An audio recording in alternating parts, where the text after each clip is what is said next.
ఉన్న బంగారాన్ని విడిపించి ఆ రోజు ఆన్లైన్ రేటుకే మేము కొంటాం. Sharma gold company. నమస్కారం, వెల్కమ్ టు సుమన్ టీవీ. నేను గీతాంజలి. ప్రస్తుతం మనతో పాటు ఇస్కాన్ నుంచి ప్రణవానంద ప్రభుజీ ఉన్నారండి. అలాగే వారిని డైరెక్ట్ గా ప్రశ్నలు అడిగేందుకు, వారికి ఉన్నటువంటి సందేహాలు నివృత్తి చేసుకునేందుకు కొంతమంది యువతని ఆహ్వానించాము. ఈ రోజుల్లో చూస్తున్నాం కదా, స్పిరిచువాలిటీ, ఆధ్యాత్మికత అనేది యువతలు ఎక్కువగా పెరగటం కావచ్చు, దైవారాధనలో వాళ్ళు ఉండడము, దైవం గురించి కొన్ని విషయాలు తెలుసుకోవటము, వారికి ఉన్నటువంటి సందేహాలు నివృత్తి చేసుకోవడం చూస్తున్నాం. అందులో భాగంగా ప్రణవానంద గారిని రిక్వెస్ట్ చేశాము. ఖచ్చితంగా వారికి సమాధానాలు ఇస్తామన్నారు. వారిని స్టూడియోకి ఆహ్వానించాము. అలాగే వారు అడిగేటువంటి ప్రశ్నలు ప్రత్యక్షంగా మీరు కూడా వినండి, మీ సందేహాలు కూడా నివృత్తి అవుతాయని భావిస్తున్నాం. ఇక కార్యక్రమాన్ని ప్రారంభిద్దాము. ప్రభుజీ నమస్కారం అండి. హరే కృష్ణ. హరే కృష్ణ. మీ అందరికి కూడా స్వాగతం అండి. ప్రభుజీ, ముందుగా నా ప్రశ్న, ఆడవాళ్ళు పీరియడ్స్ లో ఉన్నప్పుడు ఆలయాలకు వెళ్ళకూడదు అనేది ఎప్పుడు ఒక క్వశ్చన్. అందరికీ తెలిసిందే ఇది, ఎందుకంటే ఇళ్లలోనే పక్కన కూర్చోబెడతారు, ఇంట్లో కనీసం దీపం పెట్టే ప్రదేశానికి కూడా వెళ్ళనివ్వరు, ఆ గాలి కూడా తాకనివ్వని ప్లేస్ లో కూర్చోబెడతారు. అయితే దీని మీద ఒక పెద్ద డిబేటే జరుగుతుందండి. గత కొద్ది రోజులుగా చూస్తున్నాం కొన్ని ఇష్యూస్. ఎలా అంటే అదేం తప్పులేదు, చేసుకోవచ్చు, చక్కగా పూజ దానిదే ఉందంటారు కొంతమంది. దేవాలయానికి వెళ్ళే ఏం కాదంటారు కొంతమంది. లేదు వెళ్ళకూడదని, వెళ్ళొచ్చని, అది కూడా 3 days అని, 5 days అని, ఇలా రకరకాల డిస్కషన్లు ఎప్పుడు జరుగుతూనే ఉంటాయి. అసలు ఇలాంటి సమయంలో ఎందుకు పూజించొద్దని చెప్పారు? ఫస్ట్ ఆ రీజన్ తెలుసుకోవాలనుకుంటున్నాను. ఇప్పుడు ఒక మాతృమూర్తిగా మీకు తెలుసు, ఆ సమయంలో we don't feel like doing anything. ఇప్పుడు డాక్టర్స్ అందరూ ఏమంటారంటే రెస్ట్ తీసుకోండి అని చెప్తారు, బీ కంఫర్టబుల్, బీ హ్యాపీ అని అంటారు. శాస్త్రం కూడా ఒక మాతృమూర్తులకు ఉండే ఆ అవస్థని చూసి వాళ్ళు ఏమన్నారంటే, కష్టపడాల్సిన అవసరం లేదు, గుడికి రావాల్సిన అవసరం లేదు, పూజలు పునస్కారాలు అంటే ప్రొద్దున పూట లేవాలి, తల స్నానాలు చేయాలి, తర్వాత మీకు తెలుసు కదా ఎంత శుచి మడి ఇవన్నీ కావాలి, ఇవన్నీ వద్దు, హాయిగా మీరు భగవన్నామం చేసుకోండి. భగవన్నామానికి ఏ అవస్థలో ఉన్నా సరే ఏం పర్వాలేదు. ఇప్పుడు చూడండి, ద్రౌపదీదేవి వస్త్రాభరణాని కోసం కురుసభకి లాగినప్పుడు అదే అవస్థలో ఉండింది. కానీ ఆవిడ హే ద్వారకా నిలయాచ్యుత గోవింద పుండరీకాక్ష అంటే భగవంతుడు రాలేదండి. భగవంతుడు లేదు నేను 5 రోజుల తర్వాత వస్తాను. పరమాత్మకి ఏమీ డిఫరెన్సియేషన్ లేదండి. మనకి సామాజికంగా, మానసికంగా, ఆరోగ్యపరంగా ఆలోచించి ఒక వ్యవస్థ పెట్టారు. ఇప్పుడు చూడండి, ఒక వ్యక్తి మరణించాక కొన్ని రోజుల పాటు ఆరాధన చేయకూడదు, 10 రోజులు. ఎందుకంటే వాళ్ళు ఎక్సెసివ్ గా బాధలో ఉంటారు ఆ సమయంలో. ఇప్పుడు పూజ చేయాలి, దీపం పెట్టాలి, అవి చేయాలి ఇవి చేయాలి అంటే వాళ్ళు ఆ బాధలో చేయలేరేమో అని ఈ 10 రోజులు చేయకనానా అని చెప్పారు. ఎంత కన్సిడర్ చెప్పండి శాస్త్రం మనకి. ఒక శాస్త్రం అని ఏమని ఇచ్చినప్పుడు మనం పాటించకుండా లేదు నేను ఇప్పుడే చేస్తాను అని అంటే మూర్ఖత్వం. కాబట్టి మనకి ఎప్పుడైతే వీలుంటుందో, నీకు 25 రోజులు ఉన్నాయి ఆరాధన చేసుకోవడానికి, 25 రోజుల్లో నేను గుడికి వెళ్ళను, కానీ ఇదే టైంలో గుడికి వెళ్తాను. కొన్ని ఆలయాలలో స్త్రీలని అలౌ చేయరు అని, కొన్ని ఆలయాల్లో నియమాలు ఉన్నాయి, వాళ్ళ నియమాలు. లేదు మేము వెళ్ళి తీరుతాం. శబరిమల ఎక్కడ మనకి కొన్ని ఆలయాలు ఉన్నాయి, అక్కడ కేవలం స్త్రీలే ఆరాధన చేస్తారు, స్త్రీలకి అలౌడ్ ఉంటుంది, పురుషులకి అలౌడ్ ఉంటుంది. కొన్ని దగ్గర వ్యవస్థని గౌరవించడం, భక్తి అంటే ఏంటో తెలుసా అండి, శాస్త్రాన్ని గౌరవించడం, వ్యవస్థని గౌరవించడం, ఇది అన్నిటికంటే ముఖ్యంగా మనం తీసుకోవాలి. ఎప్పుడైతే మనం పెద్దల పట్ల నమ్మకం ఉంటుందో, పెద్దలు చెప్పిన మాట ఎప్పుడైనా సరే మనకి మంచిది అని మనం యాక్సెప్ట్ చేయడం ఫస్ట్ లక్షణం అన్నమాట. కాబట్టి ప్రతిదానికి మనం రెబెల్ అయిపోయి నేను ఇది చేసే తీరుతాను అని అనుకుంటే ఇంకా అలాంటి వాళ్ళని ఎవరు కాదు. కానీ ఆలయంలో కొన్ని వ్యవస్థలు ఉన్నాయి, శుచి శుభ్రత అవన్నీ ఉంటాయి. వాటన్నింటినీ పాటించుకొని ఒక 5 days రెస్ట్ తీసుకోండి, చక్కగా భగవన్నామం చేసుకుంటూ ప్రవచనం వింటూ ఉండండి, భగవద్గీత భాగవతం వింటూ ఉండండి. భగవన్నామం చెప్పడానికి, ప్రవచనాలు వినడానికి ఎటువంటి ప్రాబ్లం లేదు. చక్కగా 24 గంటలు భగవన్నామ స్మరణ చేసుకోవచ్చు. ఆ సమయంలో చక్కగా ప్రవచనాలు వినటం, దాంట్లో ఎటువంటి ప్రాబ్లం లేదు. 2 విషయాలు చేయకూడదు ఏంటి అంటే, భగవంతుడి ఆరాధన, ఆలయానికి వెళ్ళాం, ఈ 2 ఆపేసండి, మిగతా అన్ని చేసుకోండి బ్రహ్మాండం.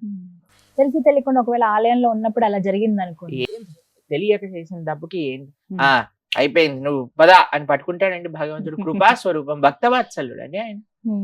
తెలియక చేయని తప్పుకి ఏమీ ప్రాబ్లం ఉండదు. తెలిసి తప్పు చేయకూడదు, అది గుర్తుపెట్టుకో. ఆ సమయంలో కనీసం మీరు దైవనామస్మరణ కూడా చెయ్యొద్దు, ఏ చాంటింగ్స్ గానీ ఏవి చెయ్యొద్దని కొంతమంది. భగవన్ నామానికి, మంత్రం కాదు, భగవన్ నామానికి ఎటువంటి రూల్స్ కూడా లేవు. హరే కృష్ణ కృష్ణ కృష్ణ హరే హరే, హరే రామ రామ రామ హరే హరే, ఇది షోడసాక్షర నామ్నాం కలి కల్మషనాశనం నాతర పరతరోపాయ సర్వవేదేషు దృశ్యతి. ఈ నామాన్ని మీరు ఎంత చేస్తే అంత మంచిది, బ్రహ్మాండంగా చేసుకోవచ్చు, ఎటువంటి ప్రాబ్లం లేదు. కాబట్టి శాస్త్ర మన ధర్మము వాజ్ జస్ట్ కన్సిడరేట్. కాబట్టి ఆ శాస్త్రాన్ని ఇచ్చిన ఆ వాక్కుని మనం గౌరవిస్తూ మనం ఆలయానికి, భగవత్ సేవకి, భగవత్ ప్రత్యక్ష ఆరాధనకి దూరంగా ఉండి భగవన్నామస్మరణకి, భగవంతుడు చెప్పిన చక్కటి ప్రవచనాలు వినటంలో ఎటువంటి ప్రాబ్లం లేదు. చక్కగా వివరించారు ప్రభుజీ. మరి కొందరు ప్రశ్నలు అడిగేందుకు సిద్ధంగా ఉన్నారు. ముందుగా మీ పేరు, ఎక్కడి నుంచి వచ్చారు, మీ ప్రశ్న. హరే కృష్ణ గారు, నా పేరు వీర్నాథ్. మేము ఇక్కడ హైదరాబాద్ నుంచి వస్తున్నాం. సో నా ప్రశ్న ఏంటంటే, ఆలయాలకు వెళ్ళినప్పుడు హారతిపల్లెంలో దక్షిణ వేయకపోతే కొంతమంది అర్చకులు తక్కువ చూపుతో చూస్తారు, అంటే మన భక్తుల మనోభావాలు దెబ్బతినేలా చూస్తారు. సో దీని కారణంగా పేదవారి రావడం సంఖ్య తగ్గిపోతూ వస్తుంది. సో దీనికి మీరు ఏం చెప్తారు? నేను ఒక విషయం చెప్తానండి.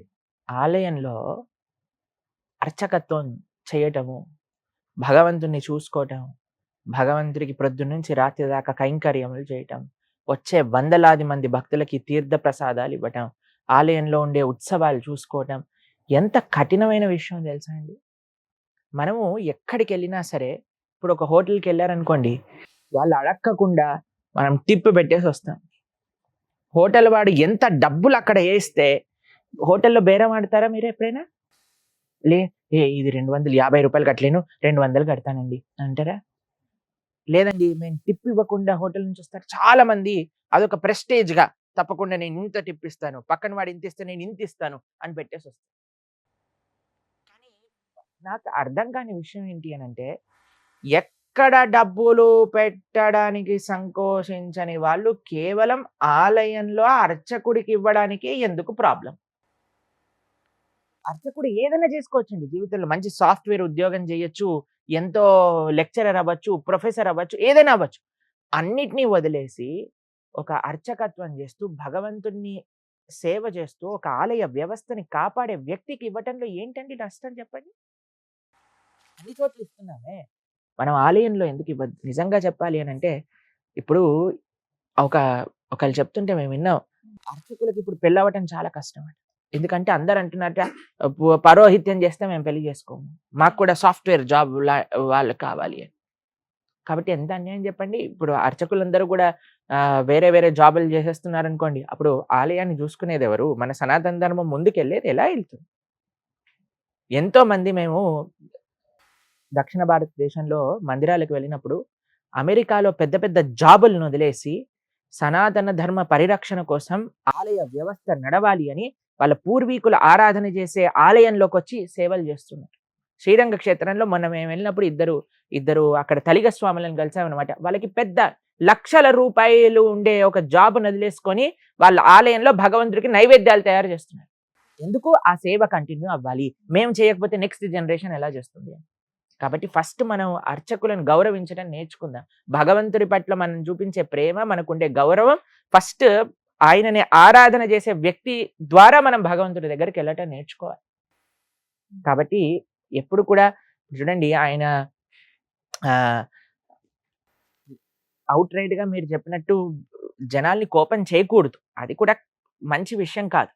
కానీ మనమే ప్రేమతో ఆ అర్చకుడికి ఇచ్చి దండం పెట్టి, అయ్యా నువ్వు నిరంతరం 24 గంటలు భగవంతుడి సేవ చేస్తున్నావు కదా, నీ ఆశీర్వాదం ఉంచు, నువ్వు బాగుండాలి అని ఒక 10 రూపాయలు మీకు తోచినంత డబ్బులు ఇవ్వటంలో ఏంటండి కష్టం చెప్పండి?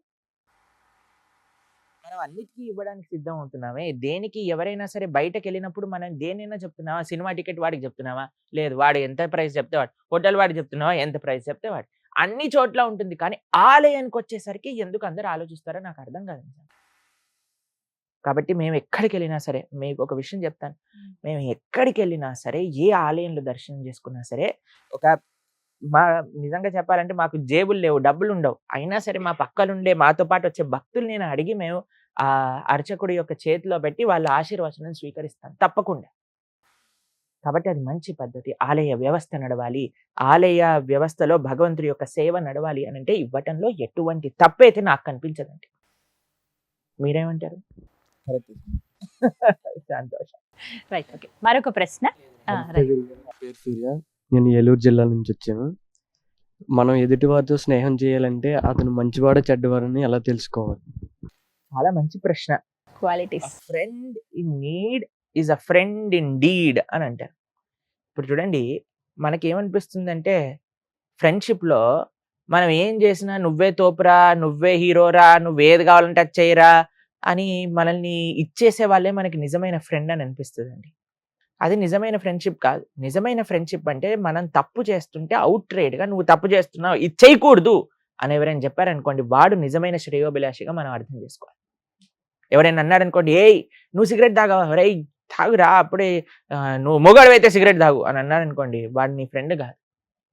ఎవరైతే మనం తప్పుడు అలవాట్ల నుంచి మనల్ని బయటపడేస్తారో, ఎవరైతే మనం తప్పు చేస్తుంటే మనల్ని సంస్కరిస్తారో, ఎవరైతే నిక్కచ్చుగా, ఇప్పుడు చూడండి చాలా సార్లు ఏమవుతుంది అనంటే, ఎవరి దగ్గర అయితే డబ్బులు ఉంటారో వాళ్ళ దగ్గర అందరు వ్యక్తులు ఉంటారు.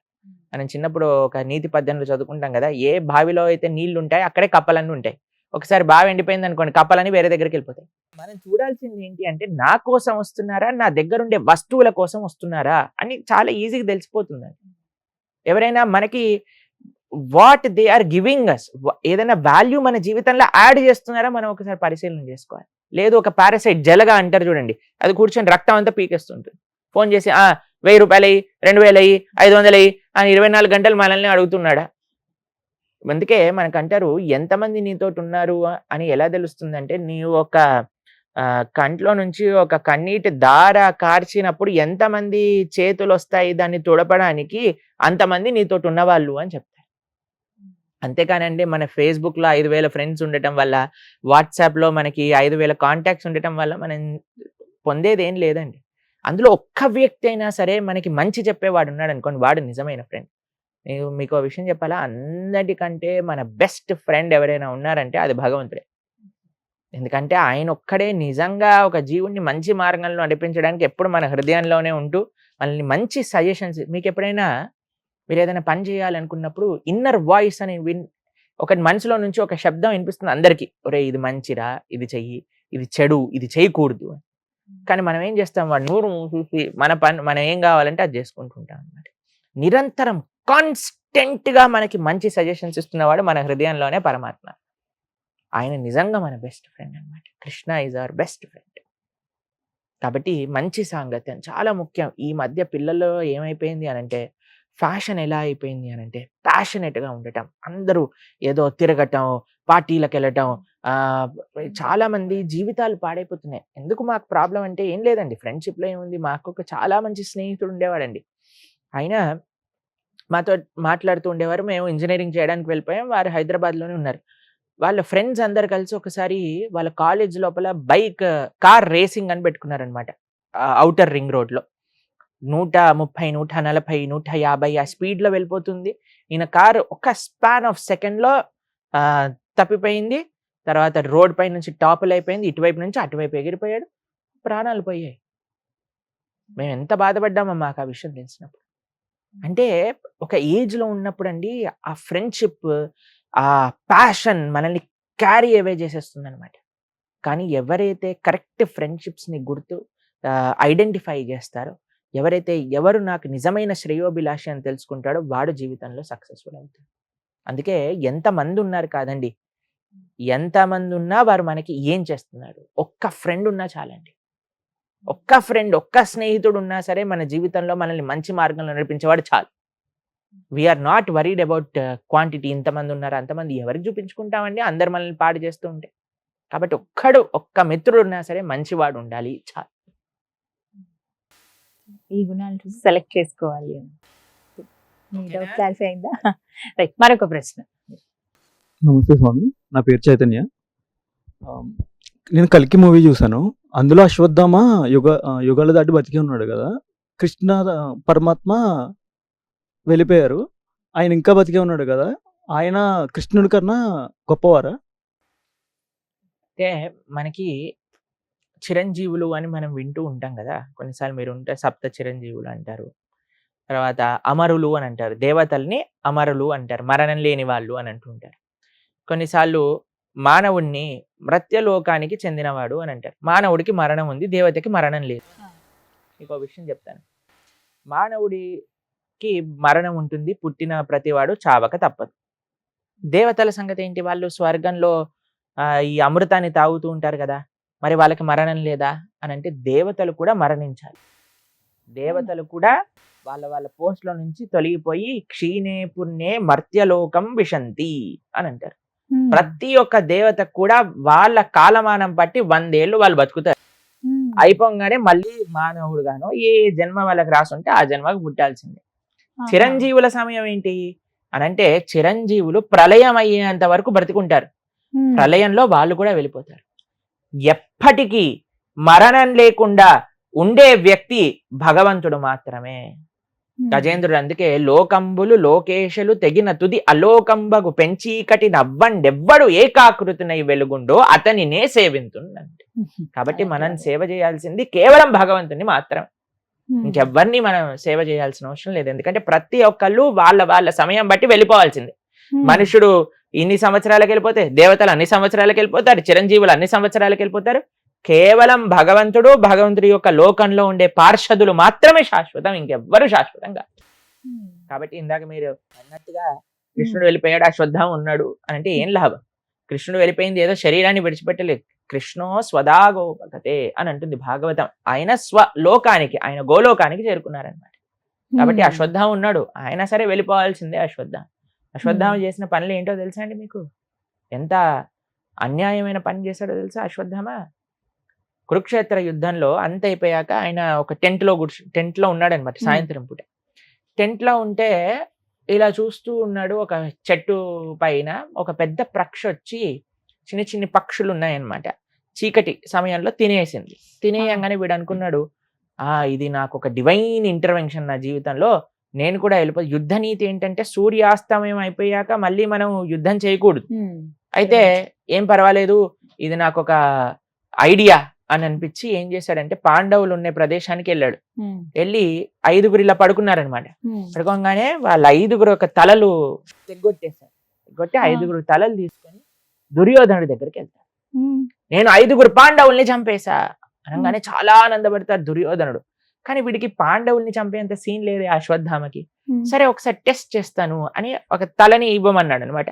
తలని తీసుకొని ఎటువంటి దుర్యోధనుడు అంటే ఆల్మోస్ట్ శరీరాన్ని విడిచిపెట్టే స్థితిలో ఉన్నాడు, తొడలన్నీ విరిగిపోయి పడిపోయాడు. ఆ కొద్దిపాటి శక్తితో తలని లానంగానే మొత్తం ముక్కలు ముక్కలు అయిపోయింది తల. అప్పుడు చెప్తాడు, ఒరే ఇది పాండవులు కాదురా, పాండవులు పిల్లలైన ఉప పాండవులు, పిల్లల్ని చంపేసేసాడు అనమాట అశ్వత్థామ. దుర్యోధన లాంటి దుష్టుడు అన్నాడు, కనీసం నేను అనుకున్నా ఈ అందరు పోతే కనీసం ఉప పాండవులు కురు వంశాన్ని ముందుకు తీసుకెళ్లే వాళ్ళైనా బ్రతుకుంటారని, నువ్వు వాళ్ళని కూడా చంపేశావు, ఎంత దుర్మార్గుడివిరా, ఎంత అన్యాయం చేసావురా నువ్వు అన్నట్టు. అయినా సరే ఊడుకోలేదు అశ్వత్థామ. పరీక్షిత అభిమన్యు యొక్క భార్య అయిన ఉత్తర గర్భంలో ఉండే పరీక్షితుడు లాస్ట్ ఎయిర్ అన్నమాట వాళ్ళ యొక్క కుటుంబానికి, కురు వంశానికి. వాడిపైన కడుపులో ఉండే పిల్లవాడిపైన బ్రహ్మాస్త్రాన్ని వదులుతాడు. అంత దుర్మార్గు. కాబట్టి కానీ ద్రౌపదీదేవి పరమ భాగవతోత్తమరాలు కాబట్టి క్షమించేసేయి అని చెప్పగా కృష్ణుడు ఆయన పైన ఉండే మణిని తీసేసి, మెల్టింగ్ ఫార్మ్ తెలుసు కదా మీకు, అశ్వత్థామ మెల్ట్ అయిపోతూ ఉంటారనమాట శరీరం. అయినా సరే ఆయనకి ఇంతకు ముందు ఉన్న వరం చేత ఆయన తిరుగుతూ ఉంటారు అలా. కాబట్టి చిరంజీవి అవ్వటం పెద్ద గొప్ప విషయం ఏం కాదండి. మీకు ఒక విషయం చెప్తాను. శాస్త్రంలో ఒక లోమస మహర్షి అని ఒకళ్ళ గురించి చెప్తారు. ఆయన ఎటువంటి కుటీరం ఉండేది కాదట. ఎప్పుడు కూడా అరణ్యంలో తిరుగుతూ ఉండేవారట జపం చేసుకుంటూ భగవన్నామని. అయితే అందరు ఋషులు మునులు అడిగేవాళ్ళట, అయ్యా నువ్వు కుటీరం కట్టుకోవచ్చు కదా, ఆశ్రమంలో ఉండొచ్చు కదా అంటే నాకు టైం లేదు అనేవాళ్ళట. అందరు ఆశ్చర్యపోయే వాళ్ళట, ఈయనకు టైం లేదా, ఈయనకు టైం లేదా. ఏంటో తెలుసా అండి ఆయనకు ఉండే వరం, ఒక్క బ్రహ్మగారి సమయం. బ్రహ్మగారు కొన్ని కోట్ల సంవత్సరాలు బ్రతుకుతారు. ఆయన 100 ఏళ్ళు అవ్వాలి అంటే కొన్ని కోట్ల సంవత్సరాలు పడుతుంది. అటువంటి బ్రహ్మగారు ఒక్కళ్ళు పోతే ఆయన శరీరంలో ఉండే ఒక్క వెంట్రుక పడిపోతుంది. లోమస మహర్షికి ఉన్న వరం ఏంటి అంటే శరీరం పైన ఉండే అన్ని వెంట్రుకలు పోతే కానీ ఆయన పోడనమాట. అలాంటి వ్యక్తి అంటున్నారంటే నాకు సమయం లేదు అని అంటే మనం మాత్రం తర్వాత చేస్తాం, ఎల్లుండి చేద్దాం, అవతలెల్లుండి చేద్దాం అంటే. చూడండి ఎంత విచిత్రమో, చూడండి మనుషులకి ఎంత విచిత్రం. అటువంటి వ్యక్తే భగవంతుడికి పూర్తి శరణాగతుడై ఎప్పుడు నిరంతరం భగవన్నామ స్మరణ చేస్తుంటాడు. కాబట్టి చిరంజీవి కేవలం చిరంజీవి అవ్వటం వల్ల గొప్ప విషయం కాదు, భగవంతుని ఆశ్రయించడంలో, భగవంతుడి యొక్క సేవ చేసుకోవటంలో నిజమైన అస్తిత్వం ఉన్నది. సరే మరొక ప్రశ్న. నా పేరు వెంకటేశ్వర, నేను భీమవరం నుంచి వచ్చాను. ఇప్పుడు ఎవరైనా చనిపోతే ఇక్కడ భగవద్గీత పెడతారు కదా, అది ఎందుకు? చనిపోయిన వాడికి భగవద్గీత కాదు, వీడు ఎలానో పోయాడు మీరైనా బాగుపడండి రా అని భగవద్గీత వినిపిస్తున్నారన్నమాట. యాక్చువల్గా శాస్త్రంలో ఏం చెప్పారంటే చనిపోయిన వ్యక్తి దగ్గర గరుడ పురాణము, దాని తర్వాత అంటే చనిపోయిన సమయంలో ఆ 10 రోజులు 11 రోజులు 13 రోజులు ఒక్కొక్క ఉంటుంది. వ్యవస్థ బట్టి అయితే వాళ్ళకి ఏం చెప్తారు అని అంటే ఆ సమయంలో భగవద్గీతను వినిపించాలి, గరుడ పురాణాన్ని వినిపించాలి, భాగవతాన్ని వినిపించాలి అని చెప్తూ ఉంటారు. ఎందుకు అని అంటే చనిపోయిన వాడు ఎలానో పోయాడండి, కానీ అక్కడికి వచ్చినప్పుడు ఆ వ్యక్తులందరూ కూడా ఈయన ఎలాగనో పోయాడు, జీవితాన్ని మార్చుకోలేదు, కనీసం మీరైనా బాగుపడండి, మీకైనా ఒక మంచి మార్గాన్ని చూపించడానికి అప్పుడు చెప్తారండి. ఇప్పుడు ఏం చేసేసారంటే ఆ చనిపోయిన వ్యక్తిని తీసుకెళ్లే బండ్లో భగవద్గీత ఆన్ చేసేస్తారు, అంతే, ఇంకెవ్వరు వినరు, వాళ్ళు ఏదో వీళ్ళ లోకంలో వీళ్ళు ఉంటారు, ఆ భగవద్గీత అలా అలా వెళ్ళిపోతూ ఉంటుంది శ్లోకాలు. భగవద్గీత శ్లోకాలు చెప్పడం ముఖ్యం కాదు, భగవద్గీత ప్రవచింపచేయాలి. ఎందుకు భగవద్గీత అని అంటే మీరు చూడండి, ఒక మషిన్ కొన్నా, ఒక ఫోన్ కొన్నా, ఒక వాచ్ కొన్నా, ఒక ల్యాప్టాప్ కొన్నా, ఏది ఒక గ్రైండర్ కొన్నా, ఓవెన్ కొన్నా, ఏది కొన్నా సరే దాంతోపాటు ఒక మాన్యువల్ వస్తుంది. మాన్యువల్ చూసామనుకోండి ఆ మషిన్ ఆపరేట్ చేయడం చాలా ఈజీ అనమాట. మొన్నే మేము ఒక డివైస్ తో చాలా స్ట్రగుల్ అయ్యాము, ఏం చేయాలి ఎలా పెట్టాలి ఏం అర్థం కావట్లేదు. ఎప్పుడైతే మాన్యువల్ చూసామో చాలా ఈజీగా తెలిసిపోయింది ఎలా చేయాలి అని. అలానే మన మానవ శరీరం కూడా ఒక యంత్రం లాంటిదే, ఆ యంత్రం ఎలా యూజ్ చేయాలో చెప్పింది భగవద్గీతలో. మానవ శరీరానికి ఒక మాన్యువలే భగవద్గీత.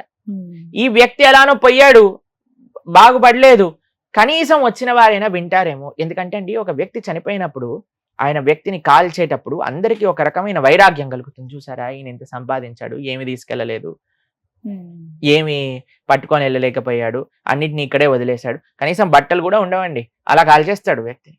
కాబట్టి ఏది మనతోటి రాదు, తల్లి గర్భం నుండి ధనము తేడెవ్వడు, వెళ్ళిపోయేడి నాడి వెంట రాదు. కాబట్టి ఆ సమయంలో అందరూ కూడా ఏంటి ప్రపంచం ఏంటిది అనే ఒక ఆలోచనలో ఉన్నప్పుడు భగవద్గీత, భాగవతం, గరుడ పురాణం ఎప్పుడైతే వాళ్ళు వింటారో దాంట్ లోపల ఉండేవి తెలుసుకుంటారో, లేదు నేను ఈ వ్యక్తిలా ఉండకూడదు, నేను మారాలి, నేను మంచి కార్యాచరణ చేయాలి, ఇప్పుడు నేను చేస్తున్న తప్పులు తెలుసుకొని మంచి మార్గంలో ముందుకెళ్ళాలి అనే ఒక ప్రేరణ కలగడానికి అన్నమాట భగవద్గీత, భాగవతం చెప్పేది.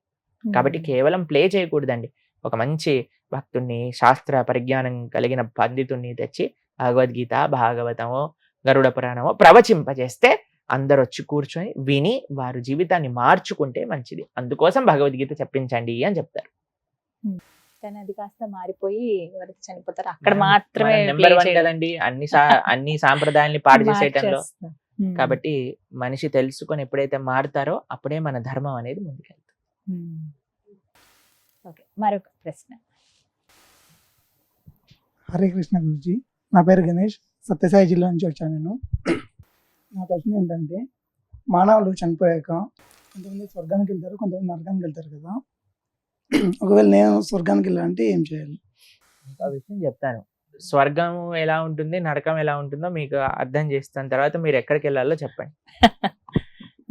నరకంలో మనం చేసే తప్పులకి శిక్ష అనుభవించాలి, ఒక్కొక్క రకమైన పనికి ఒక్కొక్క రకమైన శిక్ష అని నరకంలో సుమారుగా 28 నరకముల గురించి శాస్త్రములలో ప్రస్తావన చేస్తున్నారన్నమాట. అయితే ఫర్ ఎగ్జాంపుల్ మీరు వినాలనుకుంటున్నారా, చెప్పనా? సరే, ఎవరైనా పశు హింస చేసిన వాళ్ళు ఉన్నారనుకోండి, వాళ్ళని కుంభీపాకము అనే ఒక నరకంలో వేస్తారనమాట. అక్కడ ఏం చేస్తారంటే మనం ఎలాగైతే ఫ్రై చేసుకొని తిన్నారనుకోండి ఈ ప్రపంచంలో, అక్కడ మనల్ని చేస్తారనమాట, పకోడాలుగా వేయిస్తారనమాట. అదొక రకం. ఎవరైనా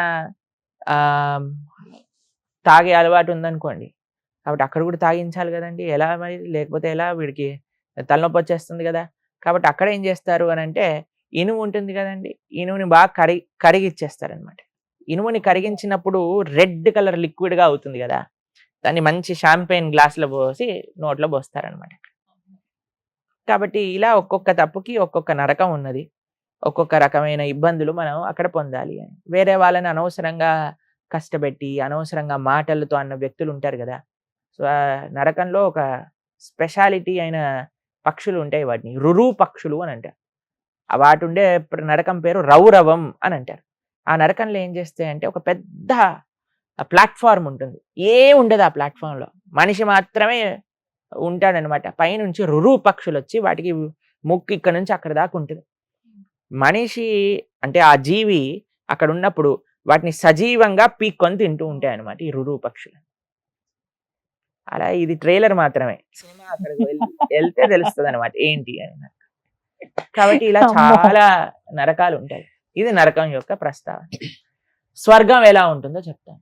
ఇప్పుడు నువ్వు వారం రోజులలో కష్టపడ్డ డబ్బులన్నీ పెట్టుకొని ఈ వారం చాలా టయర్డ్ అయిపోయాను, నా ఫేవరెట్ సినిమా, నా ఫేవరెట్ హీరో సినిమా రిలీజ్ అయింది కాబట్టి నేను కొనుక్కొని సినిమాకి వెళ్తాను అని సినిమా కొనుక్కొని, పాప్కార్న్ కొనుక్కొని, కూల్ డ్రింక్ కొనుక్కొని అన్ని కూర్చొని చూసాం అనుకోండి, చాలా మంచి సినిమా అనుకోండి, ఏమనిపిస్తుంది నీకు? సినిమా అయిపోయాక అబ్బో అయిపోయిందా, అప్పుడే అయిపోయింది ఏంటి, ఇక్కడ కూర్చున్నాను అయిపోయింది, అంతేనా? ఎంజాయ్ చేసావు కానీ ఏమైపోయింది, ఇంత తొందరగా అయిపోయిందా అని అనిపిస్తుంది, అంతేనా? స్వర్గంలో ఎలా ఉంటుందట, నువ్వు భూలోకంలో ఇంత పుణ్యం చేశాను అనుకోండి, స్వర్గంలో నీ అనుభవం ఇంతసేపే ఉంటుంది. నువ్వు ఇక్కడ ఇంత పాపం చేసావు అనుకోండి, నరకంలో కష్టం ఇంత అనుభవించాల్సి వస్తుంది. దానికి రెట్టింపు కష్టం నరకంలో అనుభవించాల్సి వస్తుంది. ఇంత పుణ్యం చేసావు అనుకోండి, స్వర్గంలో ఇంతే అనుభవించాల్సి వస్తుంది. ఈ రెంట్లో ఏది బాగుందంటే రెండూ బాలేదు, రెండూ మంచిది కాదు. అందుకే మనకంటారు స్వర్గము వద్దయ్యా నీకు నరకము వద్దు. ఈ రెండు ప్రదేశాలు చాలా మంది రిలీజియన్స్ లో కేవలం స్వర్గం నరకం ప్రస్తావనే ఉంది, అండ్ హెవెన్. అవునండి. కానీ మన సనాతన సంస్కృతిలో ఒక స్పెషల్ ఆఫర్ ఉంది, ఏంటో తెలుసా అండి? స్వర్గము వెళ్ళినా వేస్టే, నరకము వెళ్ళినా వేస్టే. భగవంతుడి యొక్క లోకానికి వెళ్తే, ఏ లోకానికి వెళ్ళినా సరే, ఆ బ్రహ్మ భువనాలోక పునర్ ఆవృత్తిను అర్జున మాముపేత్యతు కౌంతేయ పునర్జన్మ న విద్యతే. భగవంతుడు శ్రీకృష్ణ పరమాత్మ ఉన్న ప్రదేశానికి వెళ్ళారనుకోండి, మళ్ళీ తిరిగి రావాల్సిన అవసరం ఉండదు. ఆ పరమాత్మ లోకంలో ఒక విచిత్రం ఉంది, ఏంటో తెలుసా అండి? అక్కడ మనకి కష్టము లేదు, ఇసుమంత కష్టం కూడా ఉండదన్నమాట. ఆ లోకం ఎటువంటిది అని అంటే కేవలం అత్యున్నతమైన ఆనందంతో కూడుకున్న లోకం. టైం బౌండరీ లేదు. స్వర్గంలో నీ టైం అయిపోయిందని బయటపడేస్తాడు స్వర్గంలో ఉండేవాళ్ళు, తన్ని మరి బయటకు వెళ్ళగొట్టేస్తారు అన్నమాట. అయిపోయింది నీ టైం, పో కిందికి భూలోకంలోకి వెళ్ళి మళ్ళీ ఇక్కడికి వచ్చి ఇక్కడ అనుభవించు అని చెప్తారు. కానీ ఒక్కసారి మనం వైకుంఠానికి వెళ్ళాం అనుకోండి, అక్కడ నుంచి మళ్ళీ కిందికి రాము. వైకుంఠంలో నిరంతరం భగవంతుడి యొక్క సేవ చేసుకుంటూ ఉండొచ్చు. కానీ ఇక్కడికి వెళ్ళటం చాలా కష్టం. అమెరికాకి వీసా రావాలంటే చాలా కష్టం చూడండి. అలా వైకుంఠానికి వీసా రావాలి అంటే చాలా కష్టపడాలి. ఏం కష్టపడాలి అని అంటే ధార్మికంగా ఉండాలి. ఈ కలియుగంలో కలోదోష నిదేరాజన్ అస్తి ఏకోన్మహాన్ గుణాన్ కీర్తనాతేవ కృష్ణస్య ముక్త సంగ పరం వ్రజేత్ అని అంటే, వైకుంఠానికి వీసా కావాలి అంటే భగవంతుడి యొక్క నామ నిరంతరంగా జపం చేయాలి, మంచి ఆచరణ ఉండాలి, మంచి వ్యక్తుల యొక్క సాంగత్యంలో ఉండాలి, మంచి గురువుని ఆశ్రయించాలి, చక్కగా భగవద్భక్తి మార్గంలో ముందుకెళ్ళాలి. అప్పుడు స్వర్గం వద్దు మనకి, నరకం వద్దు, వైకుంఠానికి వెళ్ళచ్చు. సరే, మరొక ప్రశ్న. గురుజీ, నా పేరు శివ, పెద్దపల్లి డిస్ట్రిక్ట్ నుంచి వచ్చాను. నా ప్రశ్న ఏంటంటే, ఇప్పుడు నిత్యం దేవాలయానికి వెళ్ళేటప్పుడు మనం మాంసాహారం తింటే దేవాలయకు రావద్దని చెప్పేసి అంటారు. ఇప్పుడు రాముడు అలాంటి వాడే మాంసాహారం తినదని చెప్పేసి అంటారు. ఇప్పుడు మన దేవాలయాలు కూడా దేవుని దగ్గర మాంసంతో మేకతోటి చేస్తారు కదా, అలాంటప్పుడు భక్తులు మేము పోతే మమ్మల్ని లోపలి గుడిలోకి రానివ్వరు. సో అది రీజన్ దేవుడు రావద్దని చెప్పేసి అన్నారా? భక్తులం భక్తులు అన్న మరుక్షణం ఎవరిని హింస పెట్టని ప్రవృత్తి కలిగిన వాడే భక్తుడు. ఇప్పుడు చూడండి, మీరు ఒక వ్యక్తి అన్నారనుకోండి, నాకు మీరంటే చాలా ఇష్టం అండి అని అన్నారనుకోండి, మీ పిల్లలు రాగానే పాట్ అని చంప మీదకి వెళ్ళి ఒకటి లాగి పెట్టారనుకోండి, అప్పుడు మీరు ఏమంటారు? ఓ నా భక్తుడు ఇరానన్న తండ్రి, ఏం పర్వాలేదు అంటారా? ఏమంటారు మీరు? జాగ్రత్తగా ఉండు, నా పిల్లవాడినని నువ్వు నా ఇంట్లో పలకరిస్తున్నావు అంటారు, అంతేనా అండి? భగవంతుడికి కేవలం నువ్వు నేను మాత్రమే సంతానం కాదండి, భగవంతుడికి ప్రతి జీవి కూడా సంతానం. అందరినీ సృష్టించింది భగవంతుడేనా అండి? కాబట్టి ఏ జీవినన్నా మనం హింస చేసినప్పుడు మనం భగవంతుడి యొక్క భక్తుడిగా ఎలా చెప్పుకుంటాం? మనం చెప్పుకోలేం. భక్తి అన్న మరుక్షణం ఏ ప్రాణిని హింస పెట్టము. అది ఫస్ట్ భక్తుడికి ఉండాల్సినది. అహింస. కృష్ణుడు ఎన్నిసార్లు భగవద్గీతలో ఈ విషయం చెప్పారు, అహింస అహింస అహింస. తెలిసి తెలిసి ఎవ్వరికి ఇబ్బంది పెట్టకూడదు, ఇది ముఖ్యమైన విషయం. ఫస్ట్. సెకండ్ది, రాముడు మాంసాహారాన్ని తిన్నాడు. మీకు ఒక విషయం చెప్తాను. రాముడు అయోధ్య నగరంలో అయోధ్య నగరాన్ని విడిచిపెట్టి అరణ్యవాసానికి వెళ్ళేటప్పుడు ఒక ప్రతిజ్ఞ చేస్తాడు. ఏమంటారో తెలుసా అండి? మీకు ఒక విషయం చెప్పానా? రాముడు మాట తప్పడెప్పుడు, ఈ విషయం తెలుసా మీకు? ఆయన ఇచ్చిన మాట, తండ్రి ఇచ్చిన మాట కోసమే ఆయన రాజ్యం వదిలేసి వెళ్ళిపోయాడు. ఎవరిచ్చిన మాట? తండ్రి ఇచ్చిన మాట. ఇంకా ఆయన ప్రతిజ్ఞ చేస్తే ఎలా ఫాలో అవుతాడండి? రామ మాట రామ బాణం ఎప్పుడు వెనకాలకి వెళ్ళదు, అంతే కదండి. రాముడు ఒక ప్రతిజ్ఞ చేస్తాడు, నేను ఈ అరణ్యవాసంలో ఉన్నంత సమయం సాధువుగా నార బట్టలు వేసుకొని కంద మూలాలు మాత్రమే స్వీకరిస్తాను అని అయోధ్య నగరంలో ఉన్నప్పుడే ప్రతిజ్ఞ చేసి రాముడు వెళ్ళాడు. కాబట్టి చాలా మంది అరణ్యవాసంలో ఇక్కడ తిన్నాడు అక్కడ తిన్నాడు అని అట్లా ఏం ప్రమాణం లేదండి. సంస్కృతము శాస్త్రము చదవటం వల్ల అర్థం కాదండి. శాస్త్రము గురుముఖత విన్నప్పుడు అర్థమవుతుంది. ఇప్పుడు చూడండి, మీకు మెడికల్ కాలేజ్ బుక్స్ ప్రతి షాప్ లో ఉంటాయి. మీరు వెళ్ళి నేను అన్ని మెడికల్ కాలేజ్ బుక్స్ అన్ని చదివేశాను, నేను ఇప్పటి నుంచి డాక్టర్ అని అంటే ఎవడైనా ఒప్పుకుంటాడండి? ఇది చెప్తే అలాంటి డాక్టర్ దగ్గరికి మీరు వెళ్తారా అండి? వెళ్తారా? మీరు చెప్పండి. వెళ్ళరు కదా. మీరు ఒకరు అన్నారు అనుకోండి, నేను మొత్తం సివిల్ ఇంజనీరింగ్ బుక్స్ చదివేశాను, నేను మీ ఇల్లు కడతాను. నేను అనుకో, ఒరే మా ఇల్లు కట్టకరా, పక్కింటి ఇల్లు కట్టు, కూలిపోయింది అనుకోండి మా ఇదంతా అయిపోతుంది, అంతే కదండి. కాబట్టి చాలా మంది ఇలా మాట్లాడే వాళ్ళందరూ ఏదో వాళ్ళంతటా వాళ్ళు ప్రయత్నం చేసి ఇక్కడ అది ఉంది అక్కడ ఇది ఉంది అని చెప్పేవాళ్ళు. కానీ ఎప్పుడైతే మనం ఆచార్య పరంపరాముఖతగా మనం తెలుసుకుంటాం, అందుకే కదా స్కూల్ ఎందుకు, కాలేజ్ ఎందుకు, ఇంత చదువుకోవటాలు ఎందుకు, టీచర్ దగ్గరికి వెళ్ళి యూనిఫామ్ వేసుకొని కూర్చొని టీచర్ చెప్పినట్టు విని చేతుల పైన కర్రతోటి దెబ్బలు తిని ఆ గుంజీళ్ళు తీసి బెడ్ పైన నించొని నీల్ డౌన్ చేసి ఎందుకు ఇన్ని కష్టాలు, ఇంత పెద్ద పెద్ద బ్యాగులు మోసి ఇంట్లోనే బ్రహ్మాండంగా కూర్చొని చదువుకోవచ్చు కదా. లేదు, ఒక డిసిప్లిన్ కావాలి, టీచర్ చెప్పింది వినాలి, ఆ శ్రద్ధ ఎప్పుడైతే ఉంటుందో అప్పుడే నీకు చదువు అబ్బుతుంది. కాబట్టి మనం కూడా ఎప్పుడైతే ప్రామాణికమైన ఆచార్య పరంపర ద్వారా కృష్ణుడేంటి రాముడేంటి వాళ్ళ తత్వములు ఏంటి తెలుసుకుంటామో అప్పుడే మనం జీవితంలో బాగుపడాలి. రాముడు ఎప్పుడూ మాంసాహాన్ని తినలేదు. టెంపుల్స్ లో కూడా చేస్తారు కదా. ఈ ప్రశ్నకు ఆన్సర్ చెప్తాను. బలివ్వటము అని కొన్ని ప్రదేశాల్లో ఆచారంగా ఉంటుంది. ఇక అదే అడుగుతున్నాను మీకు. ఒక అమ్మవారి గుళ్ళో మీరు బలించారనుకోండి, అమ్మ అన్న మరుక్షణమే, అమ్మ అంటే ప్రేమ స్వరూపం, అంతే కదండి. అమ్మ అంటే తల్లి అంటే ప్రేమ కదండి. ఒక తల్లి ముందెళ్ళి నువ్వు ఒక ప్రాణిని బలిస్తున్నావంటే ఆ అమ్మ యొక్క హృదయం బాధపడుతుందా ఆనందపడుతుందా? బాధపడుతుంది. అంతే కదండి. అసలు పశు బలి అని అంటారు.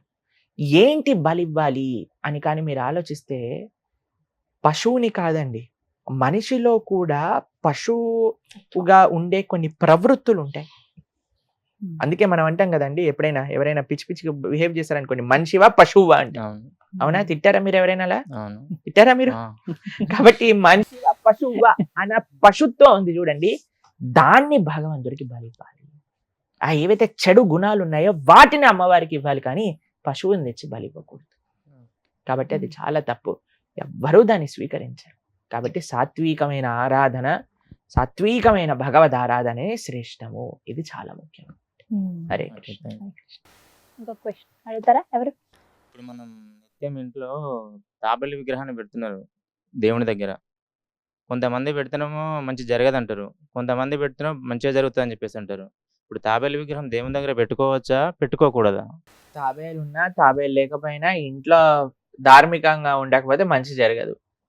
తాబేలు మన జీవితాన్ని నిర్ధారించదండి, మన మనస్తత్వం జీవితాన్ని నిర్ధారిస్తుంది. తాబేలు ఒకటి పెట్టేసుకొని నేను నచ్చినట్టు నేను ఉంటాను అని అంటే దానివల్ల తాబేలు ఏం చేయలేదు అటువంటి వాడిని. కాబట్టి కొన్ని సూచనలు ఉన్నాయి, కొన్ని పాజిటివ్ ఎనర్జీని వైబ్రేట్ చేసే కొన్ని విషయాలు చెప్తారు. ఇంట్లో దీపం పెట్టుకోవటం, ధూపం పెట్టుకోవటం, తర్వాత చక్కటి పుష్పములు ఉండటము, తాబేలు, జలము, ఇవన్నీ ఉండొచ్చండి. కానీ అన్నిటికంటే ప్రధానం ఏంటి అని అంటే ఇంట్లో ఏం ఉండాలి అంటే భగవద్ ఆరాధన చేస్తూ ఉండాలి, ధార్మికంగా ఉండాలి. అటువంటి ఇంట్లో ఎవ్వడూ ఏం చేయలేదు. కానీ ఏ ఇంట్లో అయితే పూజ, ధర్మము, ధార్మికత, భగవన్నామము ఇలాంటివి ఏం లేవో అదంతా నెగిటివిటీ తోటి స్ప్రెడ్ అయిన ఇంట్లో తాబేలు పెట్టారనుకోండి, పాపం ఆ తాబేలు ఏం చేస్తుంది? తాబేలు అసలే మెల్లగా నడిచే ప్రాణాయ. కాబట్టి ఏం చేయలేదు పాపం, అది సాత్విక జంతువు. పర్వాలేదు, తాబేలు కూడా పెట్టుకోండి, మంచిగా కూడా ఉండండి, భగవన్ నామం కూడా చెప్పండి, ఆరాధన కూడా చేస్తూ ఉండండి, అప్పుడు మంచిది అవుతుంది. హరే కృష్ణ. గురుజీ, ప్రస్తుత సమాజంలో మత మార్పిడి అనేది పెద్ద మహమ్మారి అయిపోయింది. ఎవరు చూసినా మన హిందువులని డైరెక్ట్ గానీ ఇండైరెక్ట్ గానీ మత మార్పిడి చేస్తున్నారు. వేరే మతాల వారిని మన హిందువులు ఎవ్వరే కానీ ప్రలోభ పెట్టలేదు మీరు మా మతంలోకి రండి అని. సో ఈ మత మార్పిడి మీద మీ ప్రధాన ఉద్దేశం ఏంటి? మీరు అన్నట్టుగా మత మార్పిడి చాలా జరుగుతుంది అని మనం సమాజంలో చూస్తున్నాం. దానికి ముఖ్యమైన కారణం ఏంటి అంటే హిందువులో చైతన్యం లేదు. ఇప్పుడు చూడండి, నేను రేపు ప్రొద్దున ఎవరైనా మీకు తెలిసిన వారు ఈ పక్కింటి వాళ్ళ ఇంట్లోనే ఒకరిని తీసుకొచ్చేసి ఈ రోజు నుంచి ఇదే మా అమ్మ అన్నారనుకోండి, మీరు ఏమంటారు? రే, ఆ అమ్మని మార్చేసావేంట్రా? ఏం లేదు, ఈమె బాగా వంట చేస్తుందట, అందుకోసమే నా అమ్మ కావాలనుకుంటున్నాను అంటే ఏమంటారండి మీరు? వాడు ఎంత మూర్ఖుడు ఉన్నాడా ఇంకోడు? కాబట్టి కృతజ్ఞత లేని వ్యక్తులు ఏదో ప్రలోభాలకి, అంటే జనాలు తప్పే కాదు, అటువైపు ప్రలోభ పెట్టే వాళ్ళ మనస్తత్వం కూడా అలానే ఉంది. చాలా మంది మేము రీసెర్చ్ చేసాం ఎందుకు వెళ్ళిపోతున్నారు అని అంటే, చాలా మంది ఎందుకు ఈ మార్గంలోకి వెళ్తే డబ్బుల కోసం వెళ్ళిపోతున్నారు. కాబట్టి ఎందుకు ఇలాంటి ఇవి చేస్తున్నారంటే వాళ్ళకి డబ్బులు కూడా ఇస్తారట. ఇంతమంది మారిస్తే ఇంత డబ్బులు ఇస్తాము, ఇంతమంది కన్వర్ట్ చేస్తే మీకు ఇంత కమిషన్ వస్తుంది. తెలుసా మీకు? ఇవన్నీ వినే ఉంటారు, మీ అందరికి తెలుసు కదా ఇక్కడ ఉన్న వాళ్ళందరికీ. కాబట్టి అదో బిజినెస్ అవుతుంది. ప్లస్ మీకు నిజంగా మారినవాడు వాడి యొక్క మతాన్ని చెప్పుకోలేడు, ఎందుకంటే వాళ్ళకి వచ్చే రిజర్వేషన్స్, వాళ్ళకి వచ్చే పథకాలు అన్ని పోతాయి చెప్పుకుంటే. కాబట్టి నిజంగా మారిపోయావు నువ్వు మతం అంటే ధైర్యంగా చెప్పుకో కదా, మతం మారిపోయాను, ఇది నేను ఇది కాదు అని.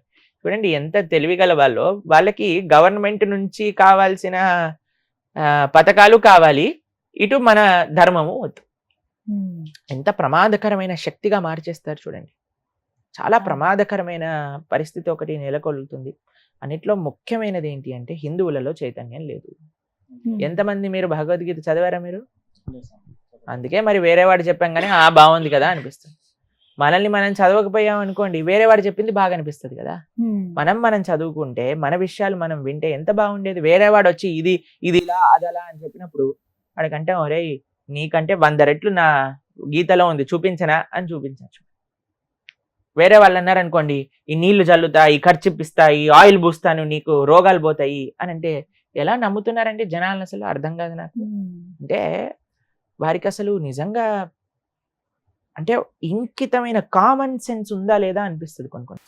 కానీ కొన్ని ఈ మధ్య జరిగిన కొన్ని పబ్లిక్ టాక్స్ లో కానీ కొన్ని సర్వేలు కానీ ఇలా ఏంటంటే, కొంతమంది దగ్గరికి వెళ్ళి మైక్ పెట్టినప్పుడు మీరు ఏ మతం అని అడుగుతున్నారు వారిని. అడిగినప్పుడు పలానా హిందూ, క్రిస్టియన్, ముస్లిం ఇలా చెప్పాక, క్రిస్టియన్ అయితే మీరు బైబిల్ చదివారంటే నేను రోజు చదువుతాను, మా అమ్మగారు చదువుతారు, మా నాన్నగారు చదువుతారు, నేను అలా చదువుతాను, నేను ఇంత పూర్తి చేశాను, లేకపోతే 2-3 సార్లు చదివానని చెప్తున్నాను. అదే ఖురాన్ విషయానికి వస్తే చదివామంటున్నారు. అదే హిందూస్ దగ్గర మాట్లాడేటప్పుడు మాకు అలా నేర్పించలేదండి రోజు చదవమని, మేము ఇప్పటివరకు అయితే అసలు భగవద్గీత చదవలేదండి. లోపం ఎక్కడుందండి? అదే కదా, మొత్తం వ్యవస్థలో ఉంది లోపం. తల్లిదండ్రుల దగ్గర నుంచి, విద్యా వ్యవస్థ దగ్గర నుంచి, అమ్మమ్మల తాతయ్యల దగ్గర నుంచి, టీచర్ల దగ్గర నుంచి అందరిలో ఉన్నది లోపం. అంటే పాఠ్యాంశంగా ఉంటే బాగుంటుంది, ఇది ఖచ్చితం చేస్తే పాఠ్యాంశం ఎంత ఖచ్చితం చేసినా సరే జనాలకి ఆ ఇంట్రెస్ట్ అనేది లేదు కదా. మన దాంట్లో ధర్మం కాపాడుకోవాలి, అందరికి అనిపిస్తుంది నా ధర్మం ముందుకెళ్ళాలి, నా ధర్మం విస్తృతం అవ్వాలి. వాళ్ళు ఆల్ రాంగ్ మీన్స్ యూజ్ చేస్తున్నారు. ఒకడు గన్ను పట్టుకుంటున్నాడు, కత్తి పట్టుకుంటున్నాడు, ఇంకొకడు ఆయిల్ పట్టుకుంటున్నాడు, ఖర్చు పట్టుకుంటున్నాడు, నీళ్లు పట్టుకుంటున్నాడు. వాళ్ళ ప్రయత్నం వాళ్ళు హుక్ ఆర్ క్రుక్ అని ప్రయత్నం చేస్తున్నారు. కానీ మన ధర్మం ఎప్పుడు అలాంటి పైశాచికమైన పనులు చేయలేదు. మన ధర్మం సాత్వికంగా ఎంతో మంచిగా ప్రవచన మార్గంతో ధర్మాన్ని పరీక్షించుకోవాలని. కానీ ప్రవచనానికి వచ్చేవాడు ఎవడు? అందరికీ బిగ్ బాస్ చూడాలి, అందరికీ వెబ్ సిరీస్ చూడాలి, అందరికీ ఇన్స్టాగ్రామ్ లో రీల్స్ చూడాలి. కానీ ఎవరికి ఎంతమంది ప్రవచనం వినడానికి వస్తున్నారండి? అనవసరమైన విషయాలు చూడటంలో నెంబర్ 1 హిందువులు అయిపోయారు. అవునా కదా? చెప్పండి. పిల్లలందరినీ చిన్న పిల్లల్ని కూర్చోబెట్టి చూపించేస్తున్నారు సీరియల్ అన్ని. చిన్న పిల్లలకి సినిమాలు చూపించేస్తున్నారు. సినిమాలలో, సీరియళ్లలో ఇప్పుడు ఎలాంటి ఎన్ని నెగిటివ్ విషయాలు చూపిస్తున్నారంటే అవన్నీ పిల్లలకి అవసరమా?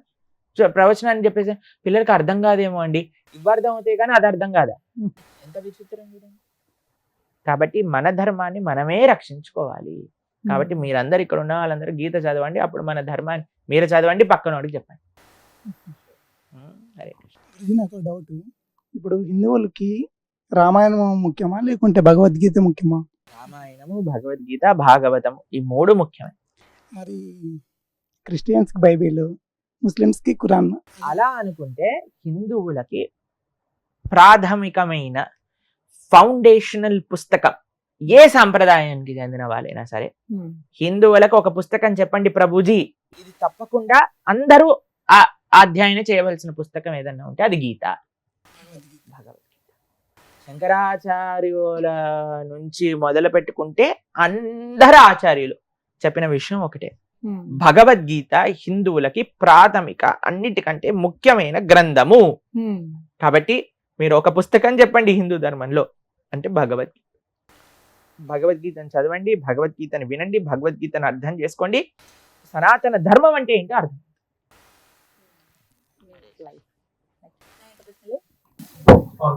చనిపోయిన ఆత్మ వేరే లోకానికి చేరుతుంది కదా, ఇక్కడ మనం పిండ ప్రదానం చేయడం వల్ల ఆత్మకి ఎలాంటి లాభం? ఇక్కడ పిండదానం చేస్తే ఆ వేరే లోకంలో ఉన్న వాళ్ళకి వాళ్ళకి ఎలా ఎట్లా చేరుతుంది? చేరుతుంది అనేది. ఇప్పుడు అమెరికాలో నీ ఫ్రెండ్ ఉన్నాడు అనుకోండి, లేదా మీకు చుట్టం ఉన్నారనుకోండి, ఆయనకి ఇండియన్ కరెన్సీలో డబ్బులు వేస్తే అక్కడ డాలర్లలో ఆయన డ్రా చేసుకుంటున్నాడు కదా. అలానే ఇక్కడ మనం పిండ ప్రదానం చేస్తే ఆ లోకంలో ఆ లోకం కరెన్సీగా మారుతుంది అనమాట. ఎందుకు చేయాలి అని అంటే, ఇప్పుడు ఒక కృతజ్ఞతా భావం, అరే మన తల్లి తండ్రి నన్ను ఇంత పెంచారు కదా, వారికి ఒక మంచి చేయాలి, వారిని గుర్తుంచుకోవటం. సనాతన ధర్మము ఎంతో చాలా విశిష్టం అండి, చాలా విలక్షణమైనది. ఎందుకంటే ఆత్మ యొక్క శ్రేయస్సు ఎక్కడున్నా సరే ఆ ఆత్మ కోసం ఇస్తున్నా. ఆ వ్యక్తి వేరే జన్మలో ఉండొచ్చండి, కానీ ఈ పితృదేవతలందరికీ కూడా ఒక హెడ్ ఉంటాడు, ఆర్యమాన్ అని. ఆయన ఏం చేస్తారంటే పిల్లలు చేసే ఆ తర్పణాలు కానీ, ఆ కార్యములు కానీ, ఆ పుణ్యాన్ని మొత్తం కూడా తీసుకుని ఒక బ్యాంక్ లో పెట్టుకుంటారు అనమాట. మళ్ళీ ఈ జీవుడు వచ్చేసరికి ఈ పుణ్యాన్ని యాడ్ చేస్తారు దాంట్లో. యాడ్ చేసి అప్పుడు వాడు క్యాలిక్యులేట్ చేస్తారు, ఎన్ని రోజులు నరకంలో ఉండాలి, ఎన్ని రోజులు స్వర్గంలో ఉండాలి, ఎన్ని రోజులు ఇక్కడ బాధలు అనుభవించాలి. కానీ మనం ఎప్పుడు కూడా మన తల్లిదండ్రుల్ని తలుచుకుంటూ మంచి భగవద్భక్తిపరమైన కార్యములు చేస్తూ మంచి ధార్మికమైన కార్యక్రమాలు. చాలా మంది ఏం చేస్తారంటే చనిపోయిన వాళ్ళకి పూజ చేస్తూ ఉంటారు. చనిపోయిన వాళ్ళకి పూజ చేయాల్సిన అవసరం లేదు. చనిపోయిన వారి తరపున మనం భగవంతుడికి, అయ్యా నేను మా అమ్మగారి తరపున నాన్నగారి తరపున నీకు ఈ ఆరాధన చేస్తున్నా, దీంట్లో ఉండే నువ్వు వాళ్ళ యొక్క ఆత్మలకి శాంతిని చేకూర్చుగాక, వారిని మంచి సద్గతులు పొందేటట్టుగా దీవించుగాక, వారి తరపున యాజ్ అ రిప్రజెంటేటివ్ మనం చేయాల్సిన అవసరం ఉన్నదన్నమాట. కాబట్టి ఇది చాలా ముఖ్యం. కాబట్టి మనం ఏదైతే మన పితృదేవతల కోసం, ముఖ్యంగా తల్లిదండ్రుల కోసం కానీ పూర్వీకుల కోసం కానీ ఎప్పుడు ధార్మికంగా ఉండాలి, మంచి పనులు చేస్తూ ఉండాలి. మనం ఏ మంచి పని చేసినా, ఏ దైవ కార్యం చేసినా సరే వాళ్ళని తలుచుకుంటూ చేయాలన్నమాట. అది way of showing our gratitude to them. ఇది మర్చిపోకూడదు. చాలా మంది ఇప్పుడు ఏమంటున్నారు తెలుసా అండి, తల్లిదండ్రులు మేము అంతిమ సంస్కారాలు కూడా చేయము, ఆర్గన్ డొనేషన్ చేసేస్తాము పడేస్తాము అని. ఎందుకంటే వాళ్ళకి ఆ నమ్మకాలు లేదు. చాలా మంది తల్లిదండ్రులు వాపోతూ ఉంటారన్నమాట. కానీ సనాతన ధర్మంలో చాలా ముఖ్యం తల్లిదండ్రుల్ని గుర్తించుకుంటూ వాళ్ళ కోసం మనం ధార్మికంగా ఉండటము అని. గురుజీ, శ్రీరాముల వారికి ప్రియభక్తుడైన హనుమంతు గారు ఇంకా అక్కడ బతికే ఉన్నారు, హిమాలయం ఉన్నారు, ఇంకా భూమి మీద ఉన్నారు, మనం తలుచుకున్న వెంటనే వస్తారు అనేది ఒకటి ఉంది. సో హనుమంతుల వారు నిజంగానే బతికే ఉన్నారా? రఘునాథ కీర్తనం తత్ర తత్ర కృతమస్తకాంజలిం బాష్పవారి పరిపూర్ణలోచనం మారుతీం నమః రాక్షసాంతకం. ఇక్కడ మనం రామ రామ రామ అన్నా సరే మన పక్కనే వచ్చి హనుమ కూర్చుంటాడు. హనుమ చెప్పింది ఎక్కడ ఎక్కడ ఎత్ర ఎత్ర రఘునాథ కీర్తనం తత్ర తత్ర. అది కూడా మామూలుగా కూర్చోడట. కృత మస్తకాంజలిం, చేతులు జోడించి బాష్పవారి పరిపూర్ణ లోచన, నేత్రం నుంచి రాముడి పట్ల ఉండే ప్రేమను అసురు ధారలుగా కారుతూ కారుతూ, అయ్యో వీళ్ళు రాముడి గురించి మాట్లాడుకుంటున్నాడు, రామనామని చెప్తున్నారు, రామాయణం పఠిస్తున్నారు అనే ప్రేమతో ఉంటాడట హనుమ. కాబట్టి హనుమ ఎప్పటికీ రామనామం ఎంతవరకైతే భూమిపైన ఉంటుందో అంతవరకు హనుమ ఉంటాడు. ఎంతవరకు రామ భక్తులు ఉంటారో అంతవరకు హనుమ ఉంటారు. ఎంతవరకు రామాయణం చదువుతారో అక్కడి వరకు రామచంద్రమూర్తి ఉంటారు అనమాట. హనుమ ఉంటాడు. అందుకే భక్తులందరికీ చాలా మందికి చాలా ప్రియం హనుమ అంటే. ఎందుకు అంటే చాలా యాక్సెసిబుల్ అనమాట, చాలా యాక్సెసిబుల్ ఆయన యొక్క భక్తి. చూడండి హనుమ దగ్గర ఒక స్వరూపం మీరు హనుమని చూస్తారు.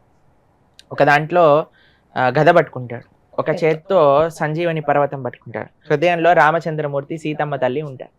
ఏమి సూచిస్తున్నారు హనుమ అంటే, ఒక చేతిలో మనకి ధర్మాన్ని సంరక్షించడానికి కావాల్సిన శక్తి ఉండాలి. అది ఎలా వస్తుంది? మనం చేసే ఆధ్యాత్మిక సాధన వల్ల వస్తుంది. తర్వాత ఇంకో చేతిలో ఏమి ఉండాలి? సంజీవని. సంజీవని అంటే ఏంటి? రాముడు హనుమకిచ్చిన సేవ. ప్రతి ఒక్కరికి శక్తి కావాలి, సేవ కావాలి, మూడవది హృదయంలో భక్తి కావాలి.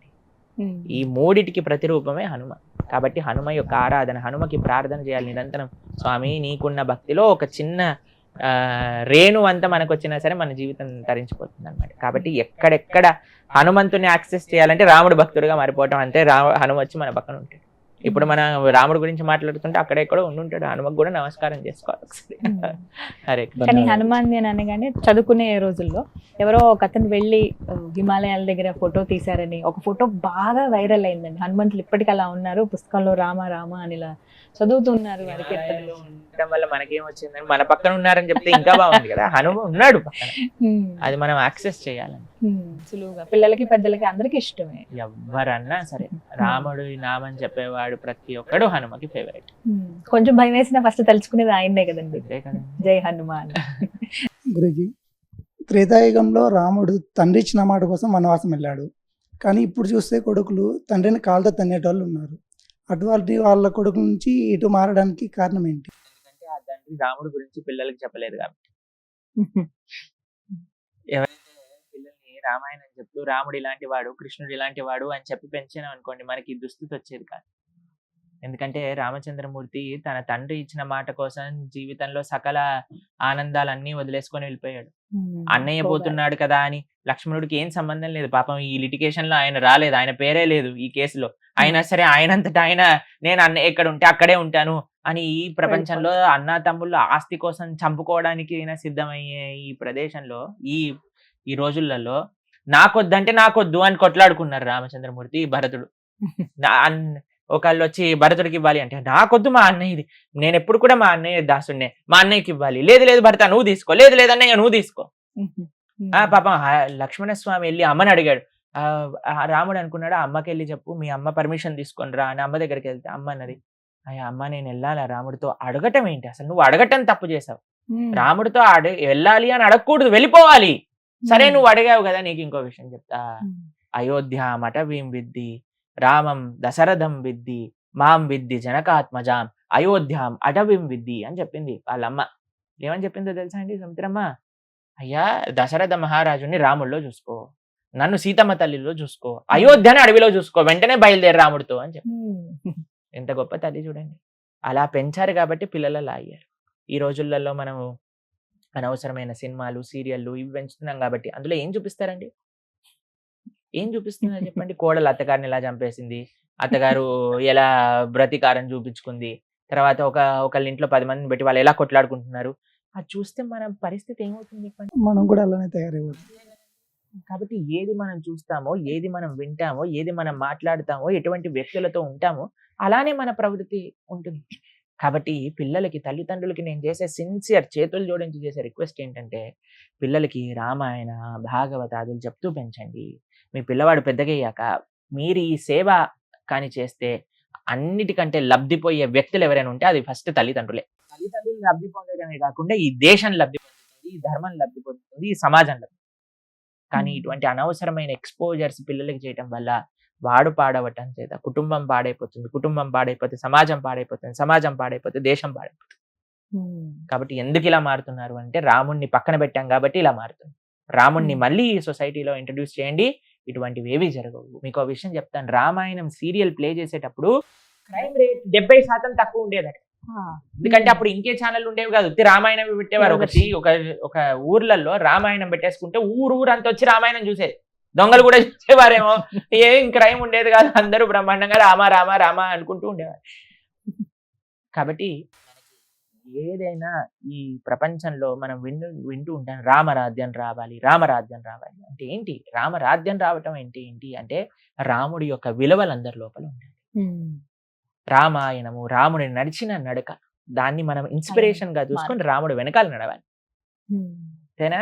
అరే ధన్యవాదాలు, మీ విలువైన సమయం ఇచ్చారు. వీళ్ళు అడిగిన ప్రశ్నలన్నిటి కూడా చాలా చక్కగా సమాధానం ఇచ్చారు. మిమ్మల్ని ఒప్పించుంటే క్షమించండి. హరే కృష్ణ. హరే కృష్ణ.